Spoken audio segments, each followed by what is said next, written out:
Proteksi income, Riko presentasi keranjang batu. Jadi ini adalah sebuah keranjang nih. Keranjang ini berisi batu-batuan nih kok.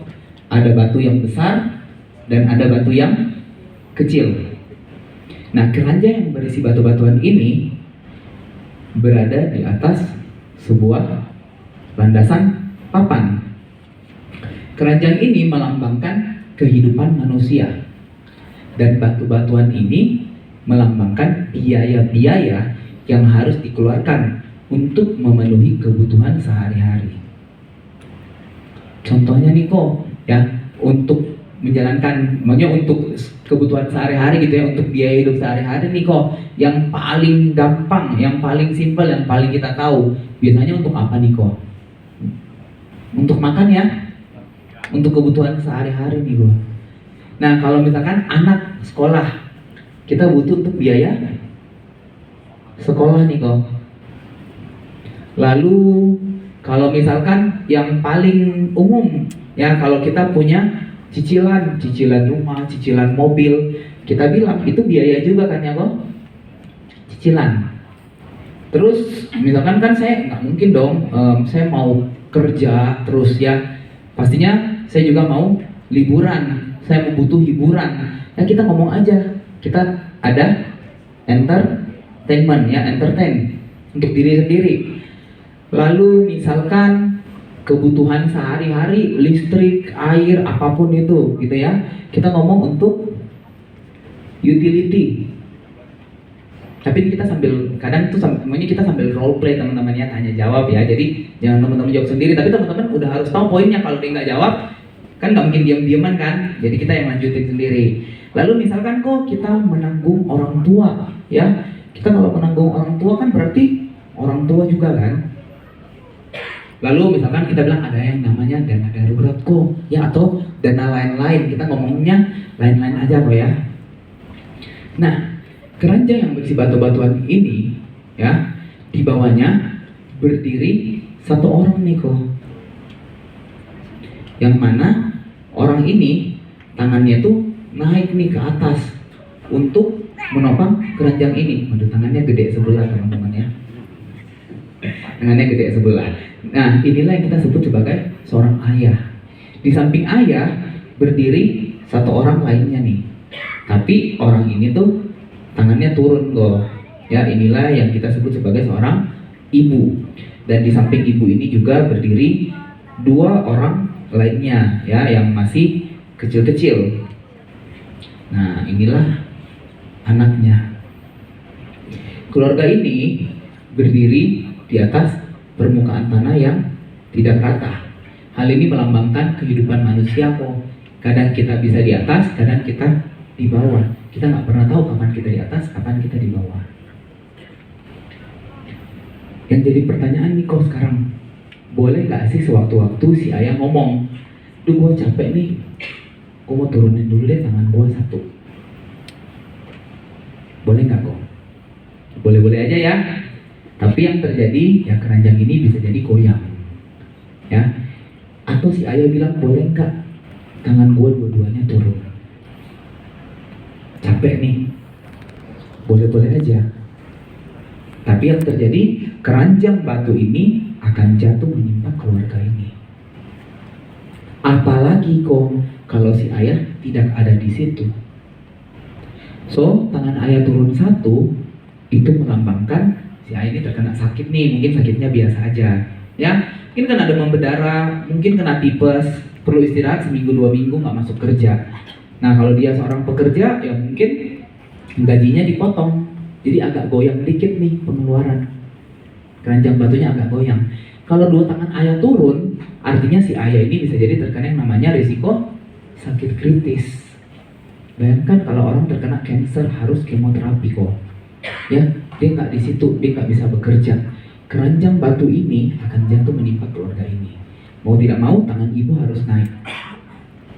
Atau sama halnya ayah tidak lagi di situ. Dalam artian si ayah sudah tutup usia atau meninggal dunia.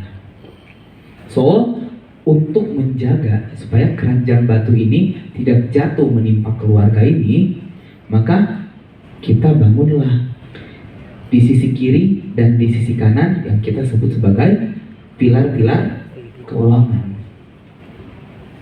Nah, besarnya pilar keuangan di setiap keluarga itu tidak sama kok. Tidak bisa juga terlalu kecil. Tapi kalau terlalu besar pun jadinya mubazir. So harus pas. Menurut Koko, berapa besarnya pilar keuangan yang pas untuk keluarga Koko? Jawabannya biasanya adalah, mana gue tahu, gue nggak ngerti gitu ya. Nah, itulah kok. Tugasnya Riko di sini adalah untuk kita sama-sama mencari tahu kok berapa besarnya pilar keuangan yang pas untuk keluarga Koko. Ya, so biasanya Riko pakai pendekatan pengeluaran nih kok. Kita pakai pendekatan pengeluaran untuk dapat pilar keuangannya kok. Nah kok, kalau misalkan setiap bulan 100 juta per bulan untuk memenuhi isi keranjang batu tadi, itu cukup nggak kok di keluarga Koko? Cukup ya? Oh, apa jangan-jangan 100 kekecilan kok ya? 150 apa kok? Kira-kira 150 ya? Apa jangan-jangan lebih? Jadi kalau tadi ya 100 langsung dijawab cukup, bisa jadi tuh kurang. So kita naikin, apa jangan-jangan 200 kok? Enggak lah, 200 kegedean. Oh 150 kali ya kok kira-kira, ya kira-kira 150 lah. Oke 150. Kalau misalkan kita bilang 100 ya kok, kira-kira 100 ada nggak kok? Teman-teman jangan nanya income ya, nanyanya pengeluaran. Nanya income orang belum tentu mau kasih tahu, cenderung nggak mau kasih tahu bahkan ya. Tapi kalau kita nanyanya pengeluaran, nah biasanya dikasih tahu. Pengeluarannya kan bisa dikira-kira, anak sekolah berapa, apa berapa kayak gitu teman-teman. Nah kita ngomong pengeluaran, kalau misalkan bilang 100 juta, enggak lah kegedean. Oh, kita tahu berarti betul kegedean. Kita turunin teman-teman. Mungkin 50, kalau dia bilang oke 50 kita naikin lagi ke 80 kayak gitu. Ya, let's say dibilang ya pengeluaran dia adalah 100 juta nih, ya. Kita ngomong pengeluarannya teman-teman ya. Pengeluarannya adalah 100 juta per bulan. Berarti kita tahu dong pengeluaran dia dalam 1 tahun adalah 1,2 miliar per tahun. Nah, kok besarnya pilar keuangan itu paling minim adalah 5 tahun pengeluaran tahunan, 5 kali pengeluaran tahunan. So, kalau hari ini Koko tahu pengeluaran tahunnya adalah 1,2 miliar, ini kita tinggal kali 5 aja kok. Berarti Koko harus punya setidak-tidaknya proteksi income terhadap risiko sakit kritis atau meninggal dunia itu sebesar 6 miliar nih kok. Nah programnya apa teman-teman? Programnya tadi PCB 88 ya, masih saya pakai sampai dengan hari ini kalau PCB 88 nih teman-teman. Nah sekarang Koko udah tahu dong bahwa pengeluarannya adalah 6 miliar nih kok. Hari ini Prudential punya satu program kok, ya punya satu program bagus banget. Yang mana Koko cukup bayar 5 tahun. Setelahnya gratis bayar 15 tahun nih kok. So Koko akan di cover selama 20 tahun. Ya teman-teman, kata-katanya adalah Prudential punya satu program bagus banget. Yang mana Koko cukup bayar 5 tahun. Setelahnya gratis bayar 15 tahun. Koko akan di cover selama 20 tahun.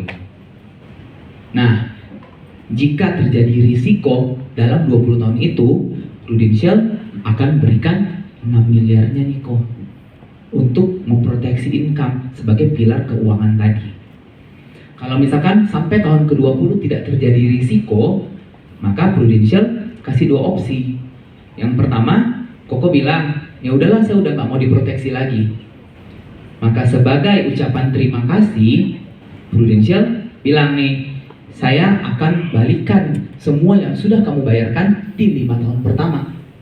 Ya, jadi nanti kita lihat nih kok sebentar Koko bayar berapa 5 tahun pertama itu dibalikin sama Prudential.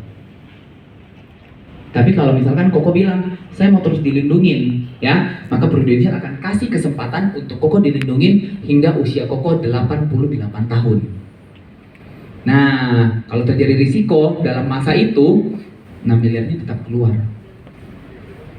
Tapi syaratnya apa nih? Kalau misalkan saya mau terus dilindungin sampai usia 88 tahun, Ya, syaratnya gampang banget kok. Yang pertama tadi ucapan terima kasih yang Prudential mau kasih itu ditahan dulu. Itu syarat pertama. Syarat kedua, Koko nggak perlu bayar apa-apa lagi. Karena sesuai dengan kontrak, Koko cukup bayar 5 tahun yang di depan tadi. So, proteksinya akan terus berlanjut tanpa ngapa-ngapain kok. Nah, hebatnya kalau sampai usia 88 tahun, Koko masih sehat, tidak pernah klaim, tidak terjadi risiko, sebagai loyalty bonus, Prudential akan berikan tetap semuanya 6 miliar itu kok. Jadi secara gampang ya, bisa kita bilang bahwa terjadi ataupun tidak terjadi risiko, program proteksi income ini akan tetap menjadi milik keluarga Koko. Nah, menurut Koko, program yang baru Riko ceritakan ini kurangnya di mana kok? Gitu ya teman-teman ya. Nah, itu nanti baru tinggal diarahin untuk trial closing. Nah, sekarang saya mau masuk ke trial closingnya.